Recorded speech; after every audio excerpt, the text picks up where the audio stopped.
दोस्तों नमस्कार। मजदूर मोर्चा के डिजिटल प्लेटफार्म पर आपका स्वागत है। कल यानी 15 तारीख को एक ख़बर आई कि न्यूज़ क्लिक के फाउंडर एडिटर प्रवीर पुरकायस्थ के बारे में सुप्रीम कोर्ट ने एक बड़ा महत्वपूर्ण फैसला किया कि 2 अक्टूबर 2023 को जो उनकी गिरफ़्तारी हुई थी वो अवैध थी, गिरफ़्तारी का तरीका गलत था। इसका उन्होंने कल फैसला किया और जब गिरफ़्तारी अवैध है तो उनको रिहा भी कर दिया गया, रिहा करने के आदेश किए।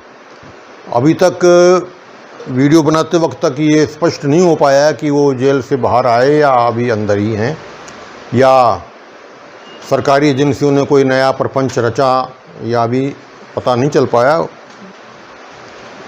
तो इसमें देखने वाली बात यह है कि ये सुप्रीम कोर्ट का फैसला आने में कुल मिला के 225 दिन लगे हैं, यानी कि 2 अक्टूबर का मसला है ये, और सुप्रीम कोर्ट ने ये फैसला 225 दिन में किया। विदित है कि कोई भी गिरफ्तारी कोई होती है, पुलिस करे या ये ईडी करे या जो भी करे, कोई भी एजेंसी करे, तो उसका एक नियम है जिसका उल्लेख सीआरपीसी में भी है और समय समय पर सुप्रीम कोर्ट ने बाकायदा हिदायतें जारी की हैं, नियम बताया है कि किसी को भी गिरफ़्तार करते वक्त आप उसके परिजनों को सूचित करेंगे, उसको आप कारण बताएंगे, उसको आप एफआईआर की कॉपी देंगे, वो अपने वकील को सूचित करेगा। इस तरह की कई चीज़ें हैं, लेकिन इन हिदायतों का उल्लंघन दिन प्रतिदिन रोज़ाना लगभग हर थानों में यही काम हो रहा है। और गिरफ़्तार होने के बाद तथाकथित मुलजिम को, दोषी को मजिस्ट्रेट के सामने पेश किया जाता है और कोई मजिस्ट्रेट इस अवैध गिरफ्तारी का कोई कोग्निजेंस नहीं लेता। मजिस्ट्रेट ने तो बेचारे ने क्या लेना था, सेशन कोर्ट और हाई कोर्ट भी कोग्निजेंस नहीं लेती। इसी मामले में भी ये मामला भी हाई कोर्ट तक भी पहुंचा, निचली कोर्ट में भी धक्के खाए और सुप्रीम कोर्ट में भी 30 अप्रैल को सुप्रीम कोर्ट ने इसकी सुनवाई करके फैसला रिजर्व कर लिया। उसके सुनवाई के 15 दिन बाद तक भी सुप्रीम कोर्ट सोचती रही कि ये काम अवैध था या वैध था, इसको सोचने में भी 15 दिन लगे। और इससे भी बड़ी बात यह है कि ये जो सुप्रीम कोर्ट की बात समझ में आई कि गिरफ्तारी अवैध है, ये समझाने के लिए भी कपिल सिब्बल जैसे वकील को जोर लगाना पड़ा समझाने के लिए। अब ये भी किसी से छिपा नहीं है कि कपिल सिब्बल का मतलब ये है कि 15 से 20 लाख रुपया प्रति पेशी देना पड़ता है। अब ये यहाँ तक पहुँचना तो किसी के बस का है नहीं, और सुप्रीम कोर्ट और अन्य किसी जज को तो समझ में आता ही नहीं कि यह अवैध है कि वैध है। और उस अवैध गिरफ्तारी करने वाले किसी भी अधिकारी के खिलाफ आज तक कोई कार्रवाई अमल में आई, हमारी नज़र में नहीं आई, किसी मीडिया में प्रकाशित नहीं हुआ। और इस तरह की गिरफ्तारियाँ आए दिन होती हैं। पुरकायस्थ का मामला क्योंकि कुछ हद तक मीडिया से जुड़ा था, इसलिए चर्चा में आ गया और चर्चा में आने की वजह से सब लोग जान गए। और इसी तरह का मसला दिल्ली के मुख्यमंत्री केजरीवाल का, अपना ये झारखंड के मुख्यमंत्री जो रहे सोरेन हेमंत, उनका भी मसला ऐसा ही है और उन पर भी विचार ही चल रहा है।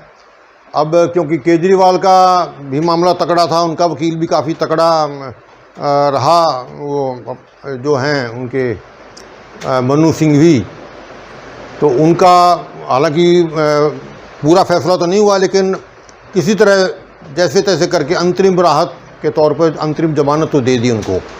लेकिन ये मसला जो है ये इतनी देर लगती क्यों है, यानी 225 दिन समझने में लग गई। बड़ी सीधी सी बात है, अवहेलना हुई है तो हुई है, और जिसने अवहेलना की है उसे कोई पूछ नहीं रहा। इसे क्या कहें फिर, ये नौटंकी नहीं तो क्या है? ये न्यायपालिका का यही न्याय है। और कोई भी मामला सीधे सुप्रीम कोर्ट में तो पहुंचता नहीं है, मजिस्ट्रेट, सेशन, हाई कोर्ट होते हुए सुप्रीम कोर्ट पहुंचता है। हाँ, विशेष परिस्थितियों में, जैसे मोदी का खास गोदी मीडिया चलाने वाला अर्नब गोस्वामी का मसला हो और महाराष्ट्र पुलिस ने जो मोदी विरोधी सरकार थी उन्होंने जब गिरफ्तार करना चाहा या शायद कर लिया हो तो तुरंत रात के 12 बजे सुप्रीम कोर्ट बैठ गई, तब कोई दिक्कत नहीं थी, ना हाई कोर्ट जाना ना लोअर कोर्ट में जाना, और रातों रात सुनवाई भी होगी और उसकी बेल भी हो गई और कुछ नहीं बिगड़ा। बाकी आम जनता जो धक्के खाती रही, 225 दिन लगते हैं औरों के लिए। ये न्याय व्यवस्था कैसी है भाई, और इतनी महंगी न्याय व्यवस्था। और ये एक मामला नहीं है, केरल से आया एक पत्रकार जो खाली हाथरस की घटना कवर करने आया था, उसको 2.5 साल आपने बिठा दिया जेल में, बेमतलब बिठा दिया, कोई पूछने वाला नहीं। और इस तरह के न जाने कितने ही बेगुनाह कोर्टों में पड़े हैं, जेलों में पड़े हैं, और चार्जशीट तक जा नहीं रही, ट्रायल हो नहीं रहे और पड़े हैं, जेलों में पड़े हैं। और न्यायपालिका कहती है हमारे पास तो काम का बोझ ही बहुत है। बोझ तो होगा ही होगा जब करोगे कुछ नहीं तो। केवल एक बार अवैध गिरफ्तारी करने वाले को आप सजा तो दे दीजिए, जिसने ये अवैध गिरफ्तारी की है उसको भी तो जरा हवालात का रास्ता दिखा दीजिए ना। किसी एक को तो दिखा दो, एक को दिखा दोगे बाकी अवैध काम होने बंद हो जाएंगे, लेकिन वो तो आप करेंगे नहीं। वो तो अब मैं उसके बारे में कोई शब्द इस्तेमाल नहीं करना चाहता। जिस तरह का माहौल चल रहा है, सरकार का मुंह की तरफ देखते हैं, उधर से क्या इशारा मिलता है, उधर से कैसे करना है, तब जाके कोई फैसले होते हैं। तो इस तरह का काम चलेगा तो फिर मुकदमों का बोझ तो बढ़ेगा ही बढ़ेगा। और उसके बावजूद भी हम बड़े खुश होते हैं कि न्यायपालिका ने तो बहुत बढ़िया न्याय कर दिया, और हमें तो बड़ा अगाध विश्वास है न्यायपालिका में, पूरा भरोसा है। भरोसा नहीं करेंगे तो क्या करेंगे, मजबूरी है। कुछ उल्टा पुल्टा बोलेंगे, कुछ कहेंगे तो आप अंदर आ जाओ जी, आपने तो मानहानि कर दी है। तो कोर्ट जो है मानहानि के दबाव से, उस डंडे से आप मान अर्जित नहीं कर सकते। आपको जनता को न्याय देना होगा और समय पर देना होगा, और सबको सम्मान बराबर न्याय देना होगा, तभी आपकी जो है लोगों के मनों में सम्मान पैदा हो सकता है। वरना तो फिर जैसा ढर्रा चल रहा है ऐसा ही चलता रहेगा। धन्यवाद साथी।